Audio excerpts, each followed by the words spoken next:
Hello and welcome back to the When You're podcast, the podcast for when you're doing anything. Today we're talking about when you're running the San Francisco Half Marathon.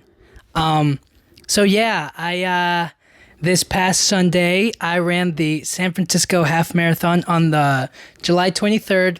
Dude, this thing was nuts. Let's start from the beginning. I signed up. I was looking for something athletic to do, something that would like challenge me, something that would get me into, some sort of shape, something just a physical challenge to get me up and going, something to push me forward. And it's been weighing on my mind for I signed up in March. It's July now, so it's been about like 3-4 months of me just like training and like having this on my mind of like this is something I'm gonna have to like actually do one day. And I ran it on Sunday, and man, it was, I'm not gonna say it was brutal, because like brutal would be a full marathon. That's 26.2 miles. I only did half. All right, so a lot of people are like, yeah, I can run a half marathon, no problem. I'd never run a marathon in my life. I wasn't going to start with a full marathon, so I started with a half, and it was it was an experience. I'll say that. So obviously when I signed up, it was like I'd have to commit to this. I'd have to really, put a lot of work into it. I'd have to run a lot. I'd have to be dedicated to it.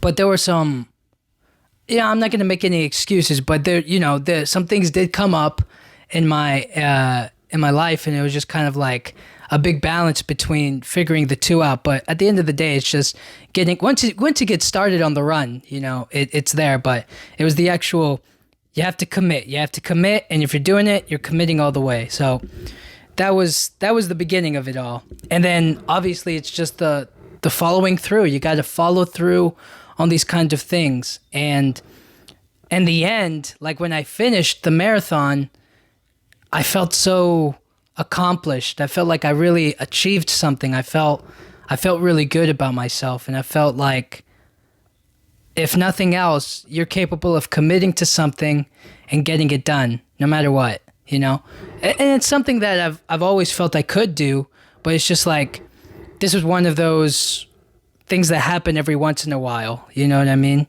And everything else,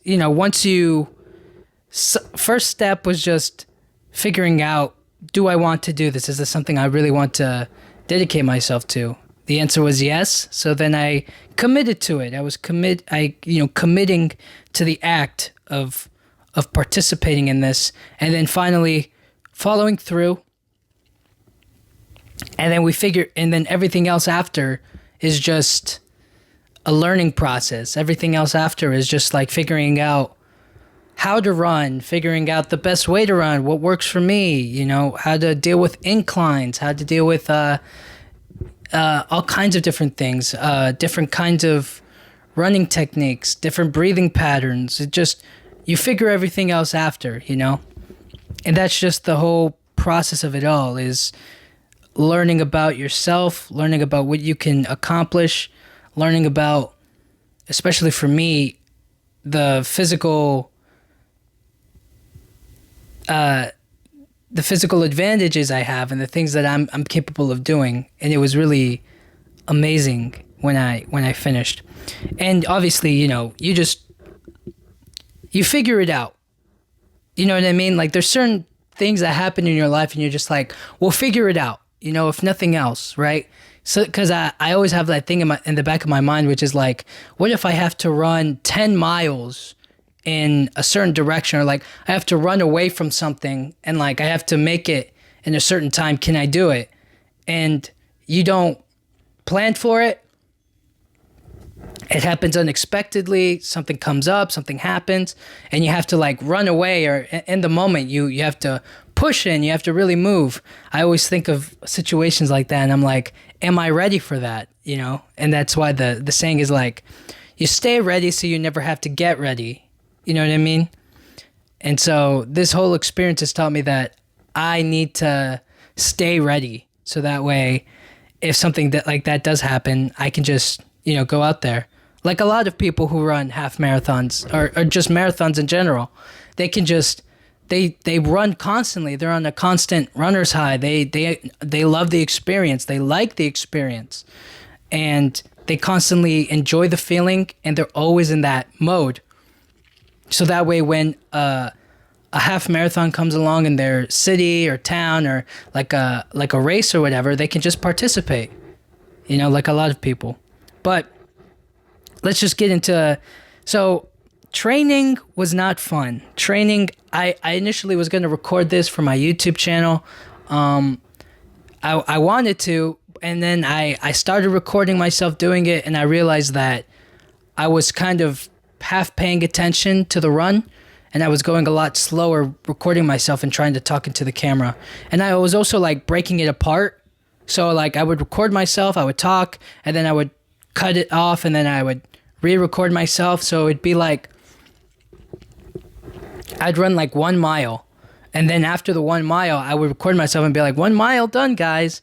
And it just didn't feel right. It didn't feel like I was actually training. It felt like I was pretending, and I didn't like that a lot. I didn't like that part of it. So I just told myself that this is for me, and it's something that is nice to share and to like, if I could, if I really thought that I could record myself and run at the same time, I would have. But in that particular instance, it just didn't feel like something I wanted to slack off in. So I just really just focused on running and training. So that's the main reason why I didn't record it. Even though I was like, I had my heart set on recording it. It just like, once you get started on the run, it's kind of like you forget about recording yourself, and then you're kind of just like, I want the run to be over with. So it was always that kind of figuring out that balance of, I'm not taking it serious enough, but if I'm too serious with it, the video won't be fun. And I just kept on messing with my head a lot, and I didn't need that. I didn't need that stress of like, okay, I need to record myself now so that way you guys can see the progression of me getting better and better every week, every day, and I would run more and more miles. And then I just realized that like, just run every day and increase your mileage so that way you can be there. And right at the beginning, I wasn't obviously I wasn't taking it that seriously, because I was just running like, I was only running a few miles. I wasn't, and I was trying to record myself, so it didn't really work out that much. And then over time, I had to increase the mileage. I had to go to 7 miles, and then 9 miles, and then 10, and then consistently trying to pick up the pace and do it faster. And then when I couldn't, or it would get too hot, and I would like, it was just a nightmare for me. So, and one of my first times training, like one of my first runs, I messed up my foot. My foot started to hurt like crazy, and I was having difficulty walking. It was just like, for some reason, it didn't feel right. It didn't feel good.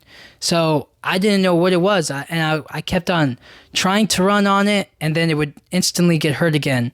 And then I would go run on the treadmill, because I would practice on the treadmill too, to work on inclines, because I was running on flat concrete, which is not ideal for San Francisco, which has a bunch of hills.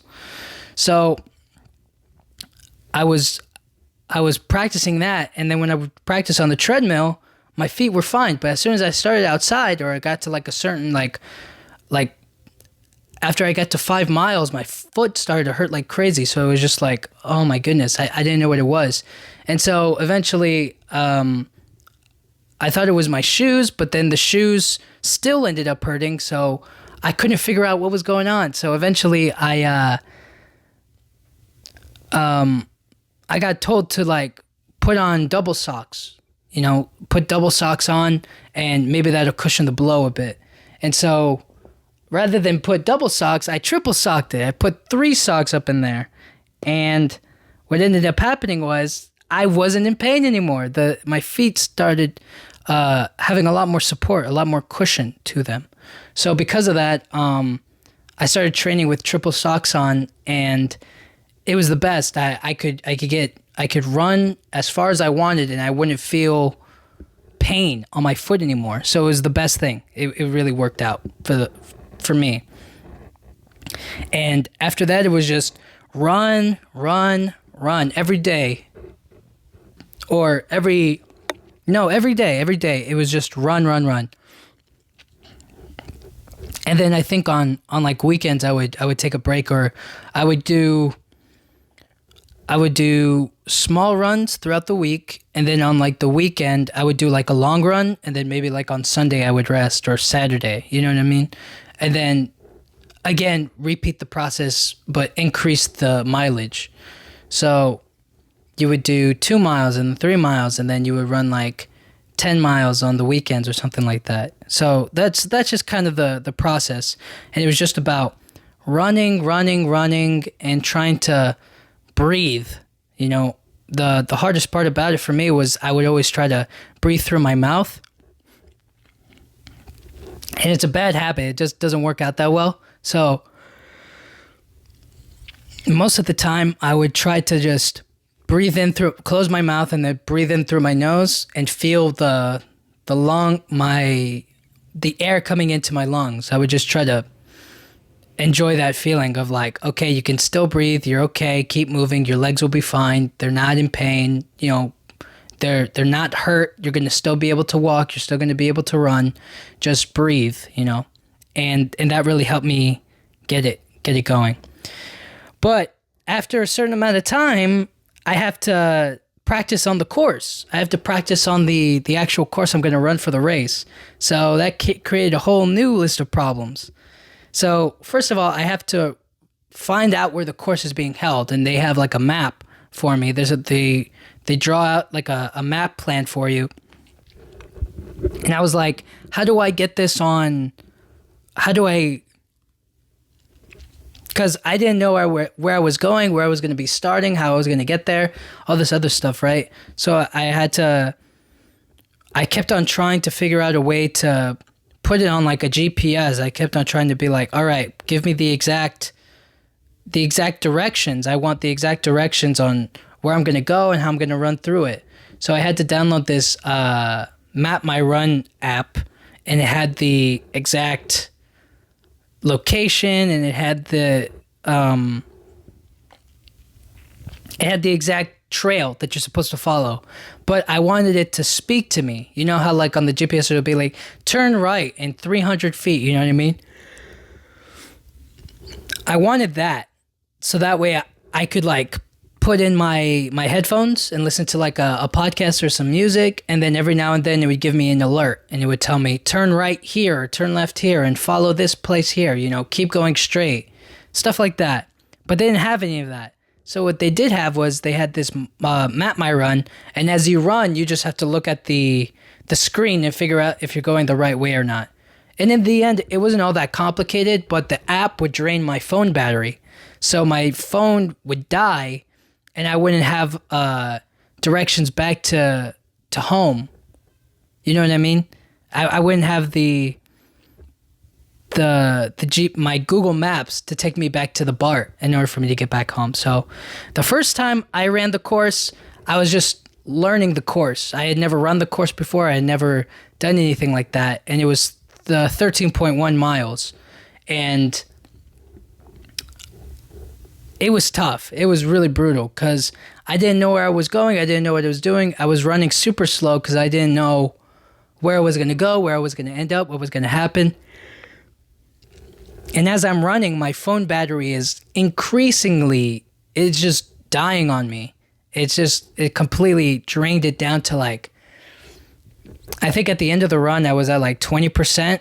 And I have to take in order for me to get to San Francisco, I have to take the BART, which is the train system in California here. And I have to take the BART. I have to wake up in the morning. I have to drive to the BART station. I have to leave my car there because it's free parking.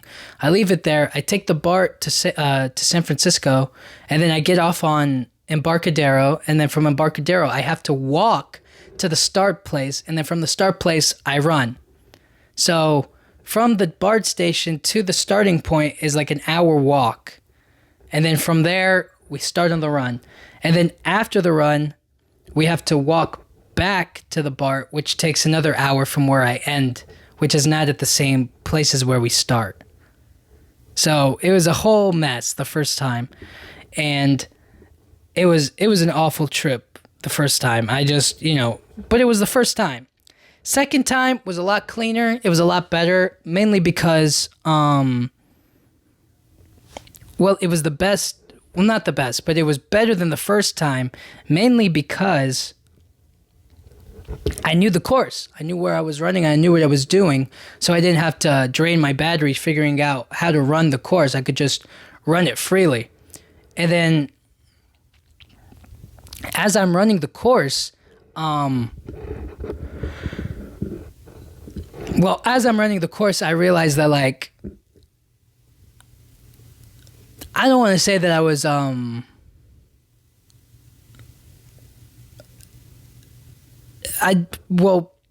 okay. Let me say this correctly. I felt that I was really lagging behind. I felt like I was really just, like, not in the groove. But it was easier for me the second time. So it was kind of like this weird spot where it's like the first time I went slow, and that was okay because I didn't know the course. The second time I was still going slow, but now I didn't have but now I knew the course, so I could, like, run it a lot better. So I think the first time I did it, that was the slowest I ever did it. And then the second time I did it was faster, but not that much faster, if that makes sense. So that was the big thing on that one. And then I had to walk back to the BART, and I just drank some water. That was it. And then the third time, which was the final time I could, like, officially run the course before the actual race. That was the best run ever. That was the best run I had ever done, like, of that course. I'm pretty sure I did better on that run than I did on the actual day of. No. I don't think so. It took me a little bit longer than the day of, but that day, oh my gosh, I was on fire that day. Because after the second time I ran the course, I got sick. I got a cold, and I think I talked about on this podcast, I was getting sick. I had gotten a cold. I was getting the sniffles. I was coughing. It was crazy. I had a fever. It was not good. But because the third time was the best time because I got driven there. I drove there, and when I drove there, I got there super early, earlier than the train ever took me. So I got there super early in the morning, like around 6 a.m. I got there around 6 a.m. And because of that, I ran at, like, the perfect, like, the temperature outside was super cold. But because of my fever, I was also, like, really hot. So it was this perfect balance of, like, homeostasis, whereas, like, my body temperature was clashing with the cool wind and the low temperature outside. So it created this perfect spot where I could just, like, run, and I could feel I was sweating, but I was also, like, really cold, but I was warm at the same time. So it was like this perfect balance. And I ran that course super quick. And then I just went back home. I drove back home. And it was so much better. That was the best one. And so it was just a nightmare going back and forth between, because I would walk, like I said, I would walk from the BART station straight to the spot. And the closest BART station to the spot was an hour away. So I'd have to first walk an hour to the spot so that way I can conserve my energy. And it's not like it's flat walking over there, right? There are hills. There's a bunch of hills walking over to the spot. And then once I get over there, I have to stretch, I have to get ready, and then I start running. And then after the run, I have to walk back. And you have no idea the amount of pain my feet were in after the run.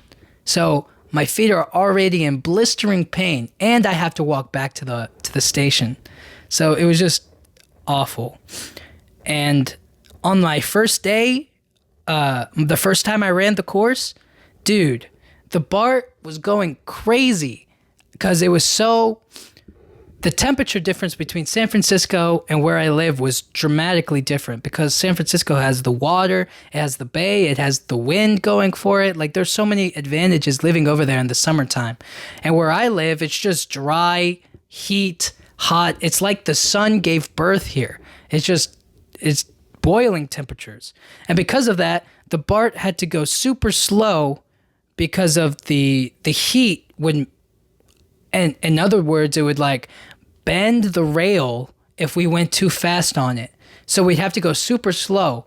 And because we were going super slow, the air conditioning in the train wouldn't work. So it was super hot. We were going super slow, and it was just a huge nightmare. And then after that, I'm pretty sure somebody died on the train, and they stopped at the stop right before where I was supposed to get off. So it was just a nightmare. The second time was a lot smoother, but I hit heavy traffic on the way back home because I would drive from my house to the BART station. So from the BART station, I would pick up my car and then drive back home. And on the drive back home, there was just a huge truck crashed over the highway and was on fire, burned like a big chunk of grass, and it was just right over there is a huge traffic block, and I got caught in the middle of it, and I had to pee so bad. You don't understand how badly I had to pee in this traffic.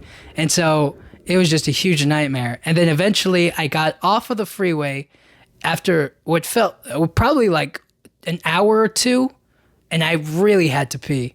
And so eventually I got out.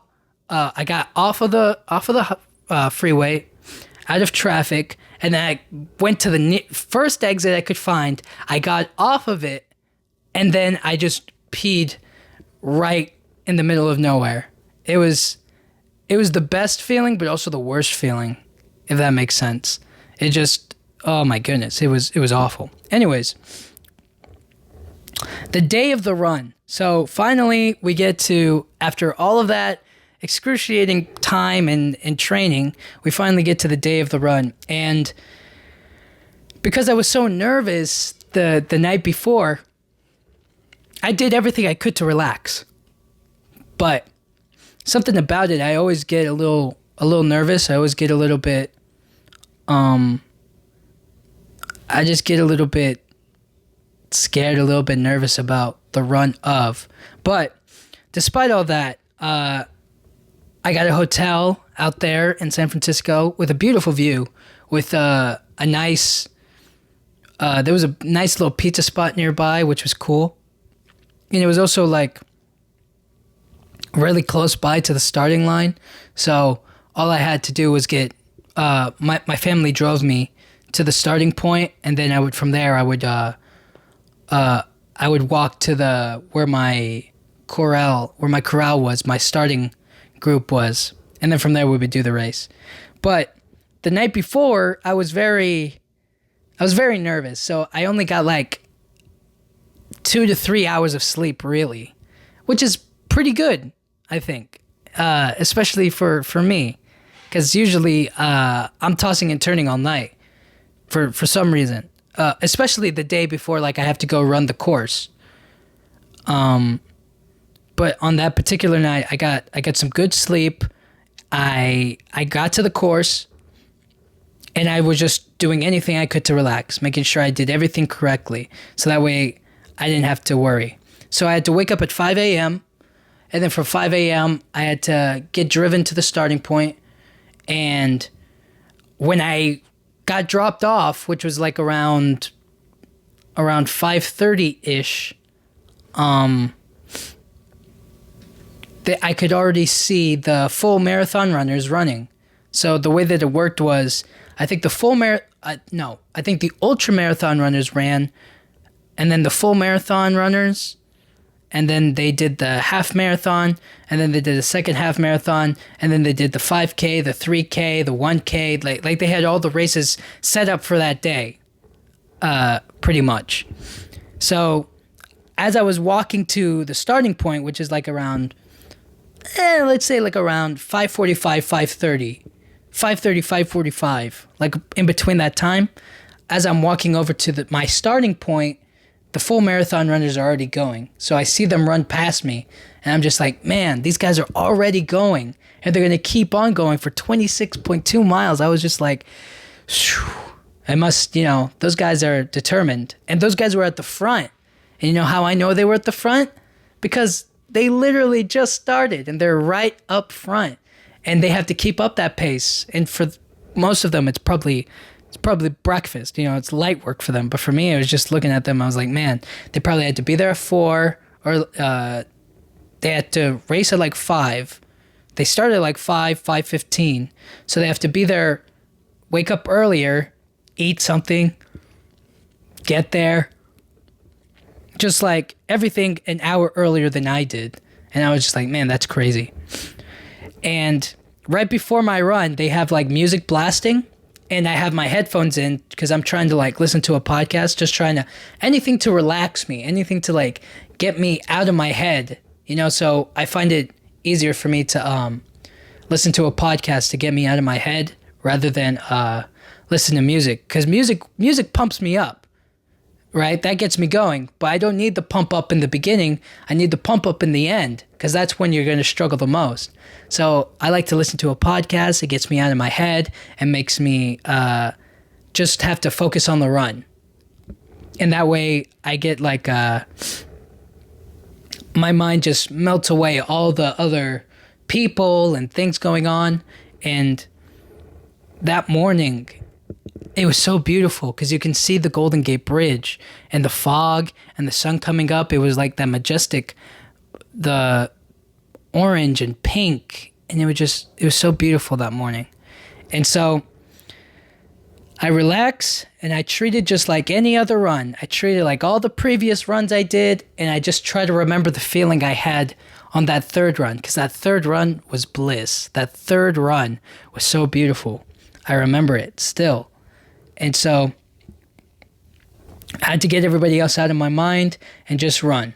And then eventually, obviously, as you get started, you realize there's a bunch of other people here. There's a whole bunch of other runners. And I'm not going to say they were annoying, but there were a lot of them. And because there were so many of them, I was like, man, it was so mind-boggling. And it's why I liked, in a lot of ways, that's why I like that run the most. Because it was the actual day of the marathon. It was my actual run, and I did really good on it.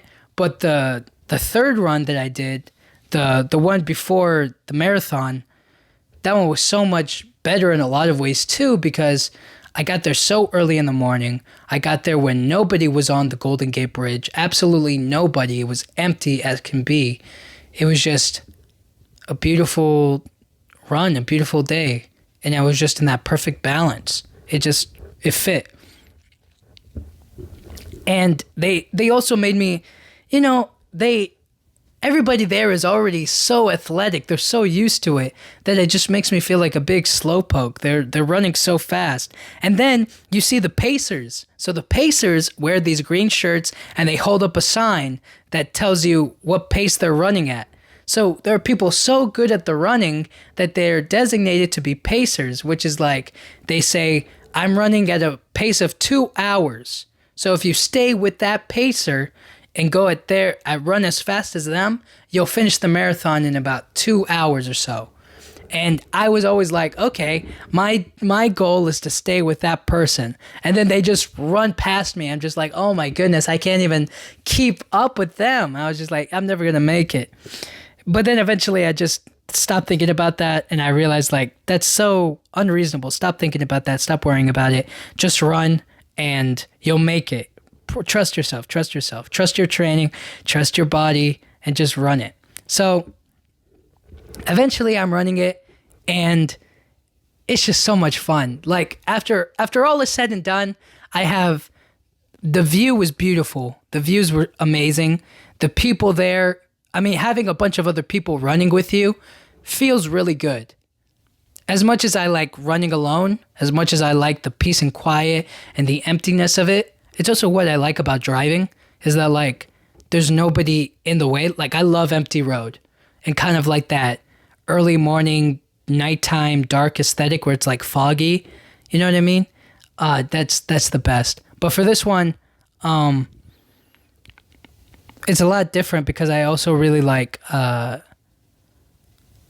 other people around me because it's like, yo, we're all really doing this. Like we all chose to be here. And I thought it was so cool. So we all start running and we just start doing our thing. And the next thing I know is they have like porta potties set up throughout the course. And people are getting in line, runners are getting in line for the porta potty. Now, everybody's bowel movements are different. Some people ate something for breakfast and maybe that, they're like, oh man, I gotta pee or I gotta poop, I gotta do something, right? And I'm just like, I'm baffled. I'm like, I could never stop in the middle of the run to do the bathroom. But then again, I didn't really eat anything. I drank like an Ensure, one of those protein shakes. I drank one of those. I didn't really eat anything. And so that way, I have something in my stomach, but it's not enough to make me like pee myself or have to use the porta potty. But there was like a huge line for the porta potty. I was just like, you guys are wasting your time. If I'm running past you, then you guys are going to for sure not make it. You know what I mean? I was just like, oh my goodness. Because there was a time limit, but I guess that doesn't really matter all that much. But whatever. But they were in line for the porta potties, and I was just like, oh my goodness, guys. This is awful. And then as I'm running past it, the wind picks up. Like, the wind was on my back. So as I'm facing the porta potty, I can't smell anything. But as soon as I pass the porta potty, that's when the smell hits, and I'm just like, oh my goodness. These guys have to wait for the porta potty with the smell coming at them. I was just like, ugh, it was disgusting. So I was just like, more power to you.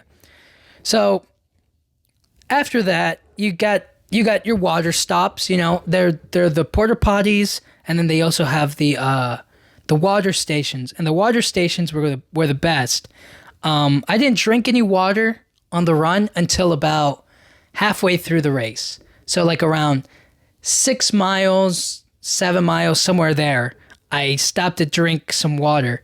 And they had like multiple things there. First one was electrolytes. So because you sweat so much, they give you like an electrolyte drink. And I think that one was called Noon or None, something like that. It was Nuun. That was the electrolyte drink. And I know that's the electrolyte drink because on the what's it called? On the map that they gave me for the run, they put water stations there, and they put like they're sponsored by these two things. And one of them was Charge Gel, or is it Charge Gel? Charge Gel, and then they had Noon or None.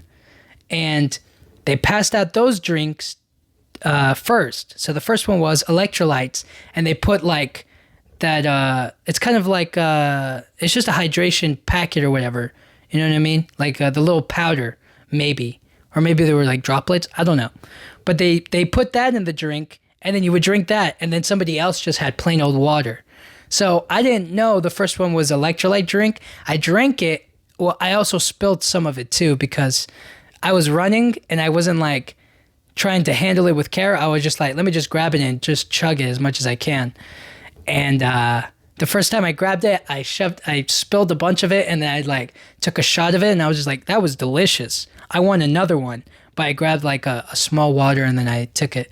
And there were so many cups all over the floor, like plastic cups everywhere that they would have to clean up. But I threw mine away every single time into the trash can that they had provided. And shout out to the volunteers too. If you were a volunteer in the 2023 San Francisco Marathon, first half marathon, thank you. I very much appreciate your time and your effort for being there and for providing us with drinks. It means a lot, with water.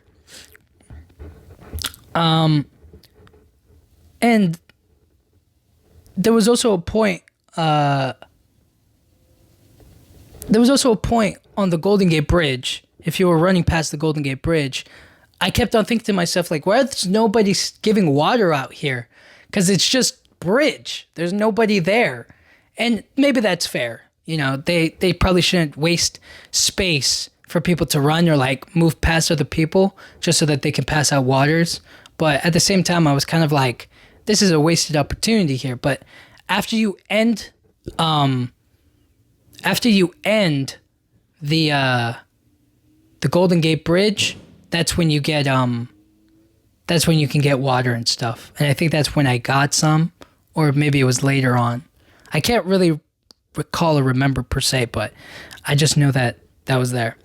And then as you look over the Golden Gate Bridge, there's the ocean right there. And that view, you can't beat that view. That view was absolutely stunning. It was beautiful.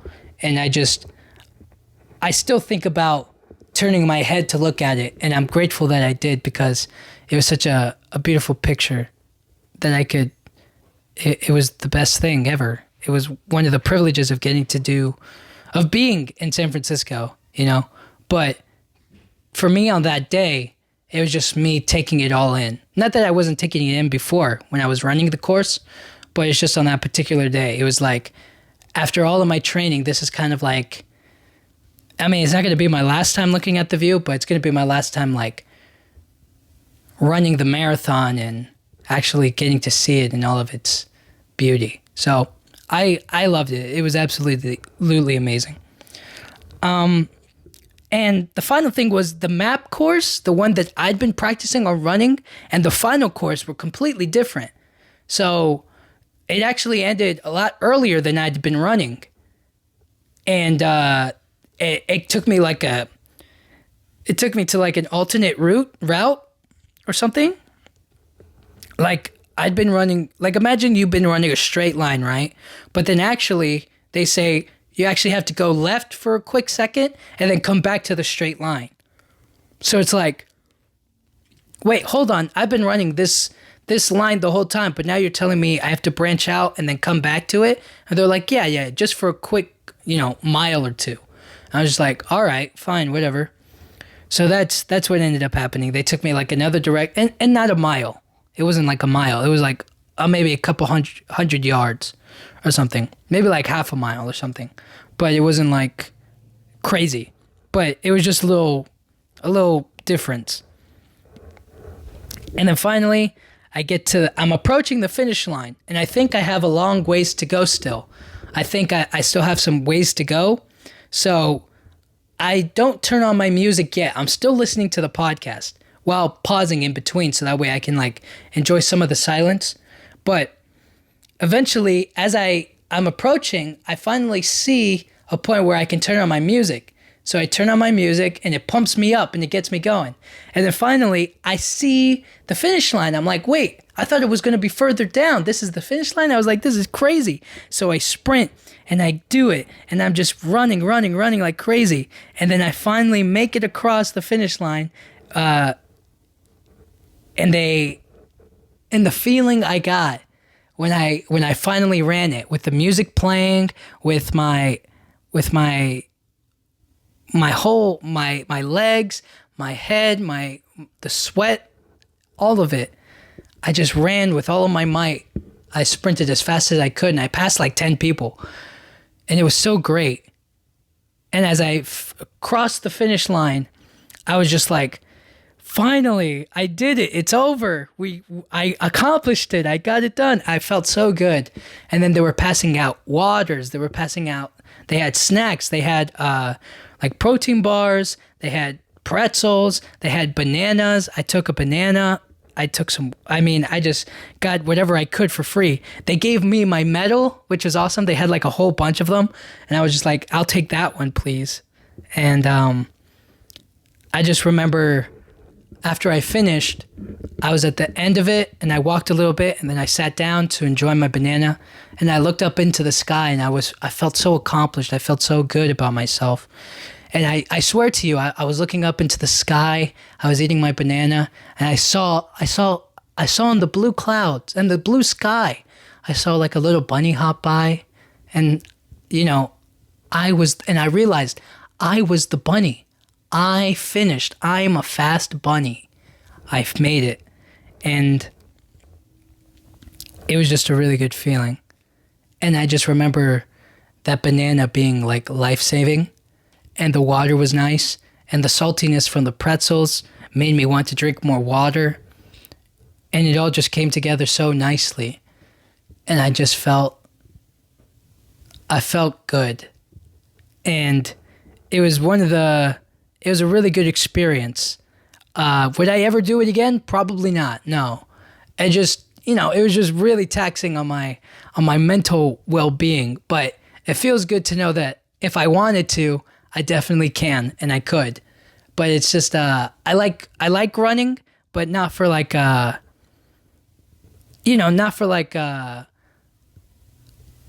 legit challenge, just for me to run. I like just to sweat, to get a good to feel athletic, to feel strong. I don't need it to like an established marathon to run. You know what I mean? But anyways, I feel good about it, and I'm glad that I did it, and it's definitely an experience I'll remember for a long time. So with that, thank you guys so much for listening. And if you ran the San Francisco Half Marathon in July 23rd, 2023, I'm proud of you. You did it. And that was a big step moving forward, okay? And good luck to you if you run it again, or if it inspires you to keep on running. I think that was probably one of the best marathons you could have ever run that day. And I'm glad I got to experience it. So thank you guys so much for listening. I hope you all have an incredible day. Have fun, and I'll talk to you guys all next time. Thank you.